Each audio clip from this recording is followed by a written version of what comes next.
Hello friends, कैसे हो आप। आई होप कि आप सब ठीक होंगे। आपका स्वागत है मेरे यूट्यूब चैनल नन्हे टीचर पर। सो फ्रेंड्स, आज हम कक्षा 6 के पार्ट 9 सजीव विशेषताएं एवं आवास पार्ट 3 पढ़ेंगे। फ्रेंड्स, इससे पहले मैंने 2 पार्ट्स और बनाए थे जिनके लिंक डिस्क्रिप्शन बॉक्स में दी हुई है। तो चलिए फ्रेंड्स, हमारी वीडियो स्टार्ट करते हैं। दोस्तों, सबसे पहले हम पठनीय बिंदु देख लेते हैं जो कि आज हम सीखेंगे। दोस्तों, सबसे पहले हम आज के टॉपिक में हम सिर्फ और सिर्फ 2 ही बिंदु पढ़ेंगे और उन दोनों बिंदु में हम बहुत कुछ सीख लेंगे। नंबर 1 पे है सजीवों की विभिन्न विशेषताएं, उनमें है नंबर 1 पे भोजन, नंबर 2 पे वृद्धि, नंबर 3 पे श्वसन, नंबर 4 पे है उद्दीपनों की प्रति अनुक्रिया, नंबर 5 पे है उत्सर्जन, नंबर 6 पे है प्रजनन, नंबर 7 पे है गति और नंबर 8 पे है मृत्यु। और नंबर 2 बिंदु है इस टॉपिक में कुछ महत्वपूर्ण तथ्य। फ्रेंड्स, सबसे पहले हम नंबर 1 बिंदु सजीवों की विभिन्न विशेषताएं जान लेते हैं। सजीव अपने जीवन के प्रारंभ से लेकर जीवन के समापन तक विभिन्न क्रियाएं करते हैं या विभिन्न परिवर्तन दर्शाते हैं, जैसे वो हम नीचे पढ़ेंगे। दोस्तों, जो सजीव होते हैं वह अपने जीवन के प्रारंभ मतलब जब से उनका जन्म होता है और जीवन के समापन मतलब जब उनकी मृत्यु होती है तब तक वे अपने शरीर में विभिन्न क्रियाएं करते हैं या कोई विभिन्न परिवर्तन दर्शाते हैं। तो वो हम नीचे देखेंगे। जैसे में नंबर 1 पे है भोजन की आवश्यकता। दोस्तों, जो सजीव होते हैं उन्हें भोजन की आवश्यकता होती है। तो नंबर 1 पे है सभी सजीवों को जीवित रहने के लिए भोजन की आवश्यकता होती है। दोस्तों, सजीवों में हम भी आते हैं, पेड़ पौधे भी आते हैं, जीव जंतु भी आते हैं। तो उन सभी सजीवों को जीवित रहने के लिए भोजन की आवश्यकता होती है। जैसे हम भी खाना खाते हैं, जीव जंतु भी खाना खाते हैं और पेड़ पौधे भी खाना खाते हैं। अब जीव जंतुओं के भोजन का मुख्य स्रोत पेड़ पौधे हैं। दोस्तों, जीव जंतुओं में हम भी आते हैं, तो हम सभी का भोजन का मुख्य स्रोत है पेड़ पौधे। दोस्तों, पेड़ पौधे ही सिर्फ एक ऐसे सजीव है जो अपना भोजन स्वयं बनाते हैं, क्योंकि हम पेड़ पौधों पर ही अपने भोजन के लिए निर्भर रहते हैं। हम अपना भोजन स्वयं नहीं बना पाते और ना ही जीव जंतु अपना भोजन स्वयं बना पाते हैं।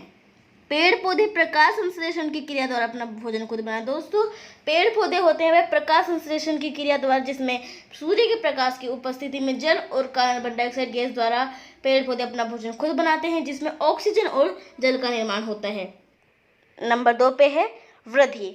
सजीवों का पोषण प्राप्त कर अपने शरीर को बढ़ाना वृद्धि कहलाता है। दोस्तों, सजीव का पोषण मतलब भोजन, वे अपने भोजन को प्राप्त कर अपने शरीर को बढ़ाते हैं, जिसे वृद्धि कहते हैं। दोस्तों, एक तो पोषण होता है, जैसे हम कोई भी सजीव होते हैं वह संतुलित आहार ग्रहण करते हैं तो उनका शरीर तंदुरुस्त रहता है। और जैसे कोई जंक फूड वगैरह खाते हैं तो उनका शरीर बीमार पड़ने लगता है। तो हमें दोस्तों शरीर की वृद्धि के लिए हमें संतुलित आहार बहुत ही ज़्यादा जरूरी होता है।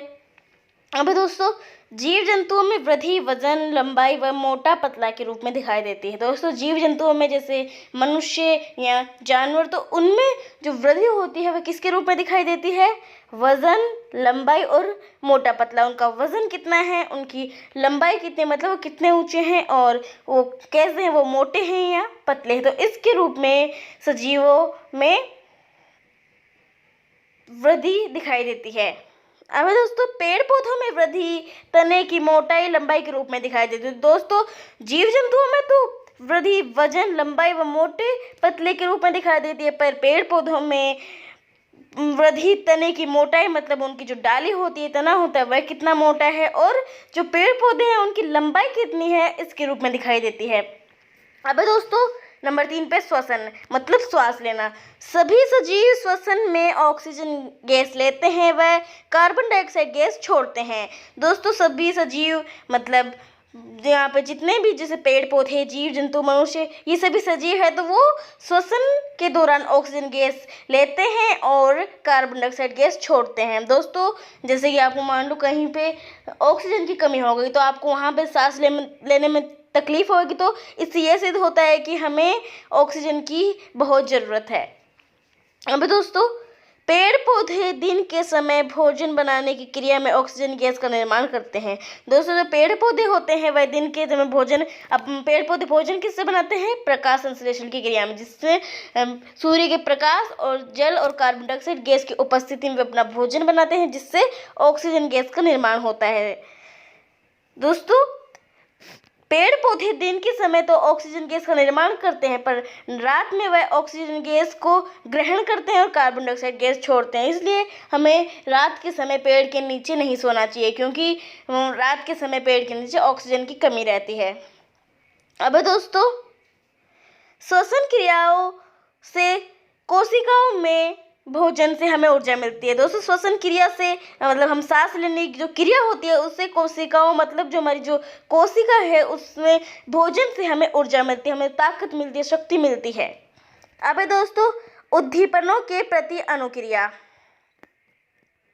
प्रत्येक सजीव वातावरण में होने वाले परिवर्तनों के अनुसार प्रति अनुक्रिया करता है। इन परिवर्तनों में जैसे धूप, छाया, दिन रात, पैर में कांटे लगना को उद्दीपन कहते हैं। दोस्तों, प्रत्येक सजीव वातावरण अपने आसपास के क्षेत्र में होने वाले कई परिवर्तन के प्रति वह अनुक्रिया करता है। इनमें जैसे बाहर धूप आई हुई है तो हम बाहर नहीं निकलते हैं, और छाया रहती है तो हम बाहर निकलते हैं। दिन रात, जैसे दिन हो रहा है तो हम रोशनी हो रही है तो हम आसानी से देख सकते हैं, और अंधेरे के समय हमें लाइट ऑन करनी पड़ती है। तो इसके अनुसार हम परिवर्तन करते हैं। हम दिन के समय लाइट ऑन नहीं करते हैं और रात के समय हमें लाइट ऑन करनी पड़ती है, क्योंकि अंधेरा रहता है। अब है पैर में कांटा लगना। अब जैसे दोस्तों आप चल रहे हो और आपके पैर में कांटा लगे तो आपको तंत्रिका कोशिकाओं के द्वारा तुरंत दिमाग में संकेत पहुंचेंगे कि आपके पैरों में कांटा चुभ गया है, और आप अपने पैरों को तुरंत ऊपर उठा लेंगे और कांटे को निकालने लग जाएंगे। ये सभी उद्दीपन की प्रति अनुक्रिया के उदाहरण हैं। अब दोस्तों, नंबर 5 पे प्रजनन। प्रत्येक सजीव अपनी जाति को बनाए रखने के लिए अपने समान संतान उत्पन्न करता है, जिसे प्रजनन कहते हैं। अब दोस्तों, प्रत्येक सजीव अपनी जाति को मतलब अपने अस्तित्व को बनाए रखने के लिए, अपनी जाति को विलुप्त होने से बचाने के लिए वह अपने समान ही संतान उत्पन्न करता है, जिसे प्रजनन कहते हैं। जैसे दोस्तों चूहे पैदा करता है, बिल्ली पैदा करती है। ऐसा तो नहीं है कि चूहा कहीं पे बिल्ली पैदा करती है, तो वो सिर्फ और सिर्फ अपने समान, अपने जैसे ही संतान उत्पन्न करते हैं, जिसे प्रजनन कहते हैं। अब दोस्तों, नंबर 6 पे गति। सजीवों के शरीर में किसी भी प्रकार की हलचल होने को गति कहते हैं। दोस्तों, जो सजीव होते हैं उनके शरीर में किसी भी प्रकार की हलचल, थोड़ी बहुत भी हलचल होती है, उसे हम गति कहते हैं। अब है जीव जंतु चलकर गति दर्शाते। दोस्तों, जो जीव जंतु में जानवर आते हैं, मनुष्य आते हैं, तो ये तो चलकर गति दर्शा देते हैं, मतलब इनके थोड़े बहुत भी हाथ हिल जाते हैं या चलकर ये गति दर्शाते हैं। लेकिन दोस्तों, पेड़ पौधे तो चल नहीं सकते, सिर्फ और सिर्फ जीव जंतु चल सकते हैं। पेड़ पौधे किस प्रकार अपनी गति दर्शाते हैं? जीव जंतु चलकर गति दर्शा सकते हैं, पर पेड़ पौधे किस प्रकार गति दर्शाते हैं? वे उद्दीपनों के प्रति अनुक्रिया कर गति दर्शाते हैं। जैसे कि दोस्तों आप देखते हैं कि दिन के समय या सुबह पेड़ पौधे खिले खिले रहते हैं, पर जैसे शाम होती है तो पेड़ मुरझा जाते हैं, जिसे हम आमतौर पर कहते हैं कि पेड़ सो गए हैं। अब दोस्तों, नंबर 7 पे उत्सर्जन। सजीवों द्वारा भोजन करने के बाद बिना पचे अपशिष्ट पदार्थों को शरीर से बाहर निकालने की क्रिया को उत्सर्जन कहते हैं। दोस्तों, सजीवों द्वारा भोजन करने के बाद दोस्तों हम भोजन करते हैं, उसके बाद हमारा आधा भोजन तो पच जाता है और आधा बिना पचा हुआ रहता है। तो जो बिना पचा हुआ अपशिष्ट होता है उसे शरीर के बाहर निकालने की क्रिया को हम उत्सर्जन कहते हैं। मतलब जो हमारा जो बिना पचा हुआ अपशिष्ट पदार्थ होता है उसे शरीर से बाहर निकालने की क्रिया को हम उत्सर्जन कहते हैं। जीव जंतु मल, मूत्र व पसीने के रूप में उत्सर्जन करते हैं। दोस्तों, जीव जंतु होते हैं, मनुष्य, जानवर, मल, मूत्र व पसीने के रूप में उत्सर्जन करते हैं। पेड़ पौधे गोंद, शीर, दूध आदि के रूप में उत्सर्जन करते हैं। दोस्तों, जीव जंतु तो मल, मूत्र व पसीने के रूप में उत्सर्जन करते हैं, और पेड़ पौधे गोंद, शीर मतलब दूध के रूप में उत्सर्जन करते हैं। अब दोस्तों, नंबर 8 मृत्यु। ये सजीवों की जीवन की अंतिम अवस्था है। दोस्तों, मृत्यु सजीवों के जीवन की सबसे लास्ट की मतलब अंतिम अवस्था है। सभी सजीवों का जीवन काल अलग अलग होता है। दोस्तों, सभी सजीव का जीवन काल अलग अलग कैसे? मतलब जैसे कोई का 1 वर्ष होता है, कोई का 2 वर्ष होता है, कोई का 100 वर्ष होता है, तो कोई अमर होते हैं, जैसे अमीबा। दोस्तों, अमीबा एक कोश के जीव है जो कि अमर है। दोस्तों, अमीबा को यदि केंद्रक में से काटा जाए तो उसके 2 अमीबा बन सकते हैं। तो दोस्तों, इसको हम ऐसे कह सकते हैं कि अमीबा का जीवन काल बहुत ज़्यादा होता है, जिसे हम अमर कह सकते हैं। अब दोस्तों, हमने सजीवों की विभिन्न विशेषताएं, जिनमें हमने भोजन, वृद्धि, श्वसन, उद्दीपनों के प्रति अनुक्रिया, उत्सर्जन, प्रजनन, गति, मृत्यु, ये सभी जाने। तो दोस्तों ये हमारा पहला बिंदु था। अब हमारा जो लास्ट बिंदु है इस टॉपिक में कुछ महत्वपूर्ण तथ्य वह जान लेते हैं। नंबर 1 पे है निर्जीव वस्तुएं गति कर सकती है लेकिन सजीवों की सभी क्रियाएं नहीं, जैसे कार, बस, पत्थर का लुढ़कना, पंखे का घूमना। दोस्तों निर्जीव वस्तुएं भी गति कर सकती है लेकिन जो क्रियाएं सजीव करते हैं, सजीव जीव करते हैं, उनके जैसी क्रिया निर्जीव वस्तुएं नहीं कर सकती। इनमें कुछ उदाहरण हैं जैसे कार, बस। दोस्तों कार, बस को तो हम बनाते हैं तो वह उन्हें चलाते हैं तो वे गति करती है, तो वो है कृत्रिम, उन्हें हम खुद बनाते हैं। पत्थर का लुढ़कना, जैसे दोस्तों कोई गोल पत्थर है उसको हमने धक्का दिया तो वो लुढ़कने लग जाता है, अपने आप लुढ़कने लग जाता है, वह भी गति, पर वो निर्जीव है। पंखे का घूमना, जैसे दोस्तों हमने स्विच ऑन किया तो पंखा अपने आप घूमने लग जाता है, और जो कि निर्जीव वस्तु है। तो दोस्तों ये थे कुछ निर्जीव वस्तुएं के उदाहरण जो कि गति कर सकते हैं लेकिन ये सजीवों के समान क्रियाएं नहीं कर सकते। तो दोस्तों आज हमने कक्षा 6 के पार्ट 9 सजीव विशेषताएं एवं आवास पार्ट 3 पढ़ा। फ्रेंड्स इससे पहले मैंने 2 पार्ट्स और बनाए थे जिनकी लिंक डिस्क्रिप्शन बॉक्स में दी हुई है।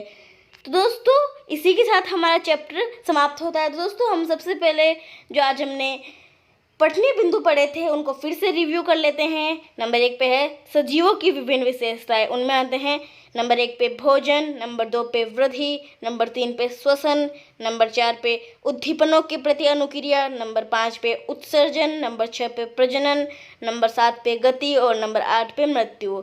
और नंबर 2 पे था इस टॉपिक में कुछ महत्वपूर्ण तथ्य। तो फ्रेंड्स उम्मीद करती हूँ कि आपको आज का मेरा वीडियो पसंद आया होगा और आपको मेरे में ज़रूर बताएं। यदि अच्छा लगा हो तो लाइक कीजिए, सब्सक्राइब कीजिए और बेल आइकन को ज़रूर दबाएं। तो फ्रेंड्स मिलते हैं अगले वीडियो के साथ, तब तक के लिए धन्यवाद।